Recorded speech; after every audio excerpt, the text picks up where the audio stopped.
이슈이스타 예언 방송. 안녕하십니까. 이슈이스타 23일 순서입니다. 원래 뉴햄프셔 끝나고 결과 나온 이후, 그러니까 내일 돌아오려 했는데요. 그럼 또 너무 뒤처지는 소식 전할 것 같아서 오늘은 예언 방송으로 나가봅니다. 지금 시간은 미국 동부 기준 오후 5시고 이제 5시간 정도면 경선 결과가 나올 텐데요. 제 맘대로 대통령이 이번 뉴햄프셔 경선도 60%대 30%로 더블 스코어 차로 승리했다는 소식, 아니 예언 미리 전해드리겠습니다. 이슈이시다가 뉴스 프로그램도 아니고 특통 뉴햄프셔 승리하는 건 당연한 소식일 텐데 굳이 결과 나온 후 전해드릴 필요 있겠습니까? 방송국도 대선하면 기호 1번 후보 이기는 경우, 기호 2번 후보 이기는 경우 기사 미리 써놓고 자료 화면 편집 미리 해놓고 대기하는데요. 이슈이스타는 헤일리 이길 경우는 전혀 준비 안 하고 그냥 미리 결과 올려버리겠습니다. 여러분 기뻐하십시오. 트럼프 전 대통령이 뉴햄프셔 경선도 씹어드시고 승리해버렸습니다. 트럼프 대통령이 아이오와에 이어 뉴햄프셔도 승리하면서 이제 대세는 트럼프라는 것이 확실히 팩트로 자리 잡았고 기소니 뭐니 대통령 위해하려는 민주당 정권과 이에 기생하는 관계자들, 특히 생명 소중한 검사들이나 진보인 척하는 좌파 엘리트들은 제대로 생각해야 할 겁니다. 자, 지난 아이오와 코커스가 대통령의 압승으로 판가름 나면서 공화당 당내 분위기는 완전히 바뀌었습니다. 혹시나 하면서 트럼프 대통령의 인기가 한물 간 거 아니냐, 그냥 대통령 지지자들이 하는 말뿐이고 투표 결과로는 이어지지 않는 찻잔 속의 태풍 아니냐, 이러면서 간을 봤던 공화당 인사들이 정말 많았습니다. 특히 연방 의원급이나 의회 들락날락거리면서 우쭐대는 레벨에 있는 사람들은 대통령과 대통령 캠프, 대통령 지지자들을 눈밑으로 보는 경우가 많은데요.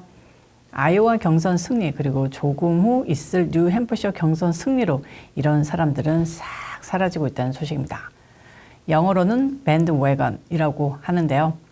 지금까지 눈팅했던 공화당원들이 대통령의 승리에 편승하고 대세에 함께 올라타는 그 세가 폭발적으로 증가하는 상황이 이제 시작되는 겁니다.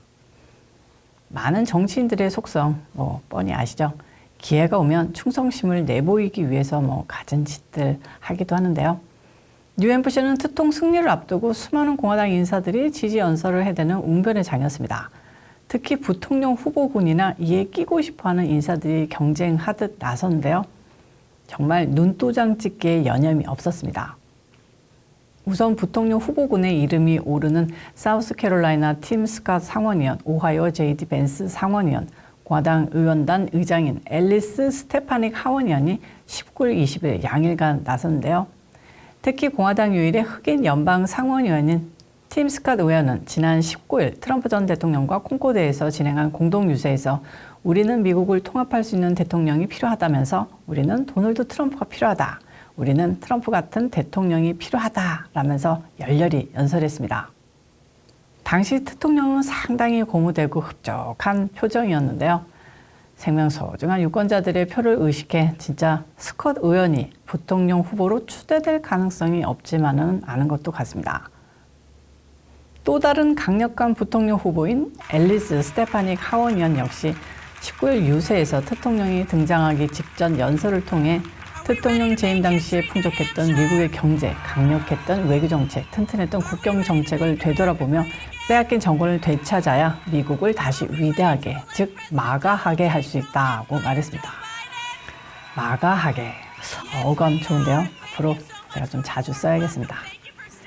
스테파닉 의원은 또한 민주당과 급진적인 검찰이 계속해서 마녀 사냥하고 있다라고 민주당 정권을 비난하면서 그것은 조 바이든의 여론조사가 바닥이고 민주당은 두렵기 때문이다. 그들은 미국 국민의 뜻을 억압하기 위해 트럼프를 불법적으로 투표용지에서 빼려고 노력하고 있다고 열변을 토했습니다. 이와 함께 기업가 출신인 비베이크 라마스와미도 대선 후보직 사퇴 다음 날인 지난 16일 뉴햄프셔 애트킨슨에서 진행된 트럼프 전 대통령 유세에 나와 트럼프 전 대통령 지지를 호소했습니다. 그의 연설 중에 트럼프 전 대통령 지지자들은 BP 부통령을 외치면서 환호하기도 했는데요. 그건 좀 아닌 것 같죠?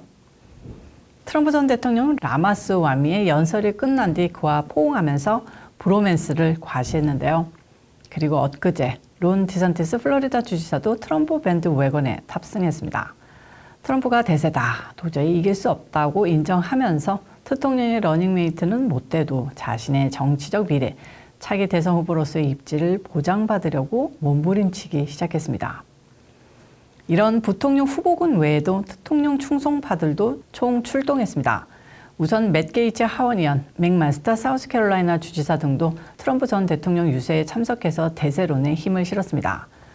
지금까지 공식적으로 대통령에 대한 지지 선언을 한 주요 정치인들을 살펴보면 낸시 메이스 하원 의원 사우스캐롤라이나, 스티브 스칼리스 하원 원내대표 루이지애나, 테드 크루즈 상원의원 텍사스, 톰 코튼 상원의원 아칸소, 케빈 크레이머 상원의원 노스다코타, 존 호이븐 상원의원 노스다코타, 케이브 브릿 하원의원 알라바마, 톰 에머 원내총무 미네소타, 앨리스 스테파니 하원 공화당 컨퍼런스 의장 뉴욕, 리처드 허드슨 공화당 전국위원회 위원장 노스캐롤라이나, 마이크 존슨 하원 의장 루이지애나, 로저 마샤 상원의원 캔자스, 마르코 루비오 상원의원 플로리다, 브레나 버드 아이오와주 법무장관 등이 있는데요. 연방 상원의원 24명, 연방 하원의원 116명, 주지사 9명이 대통령을 2024년 대선 후보로 지지하고 나섰습니다.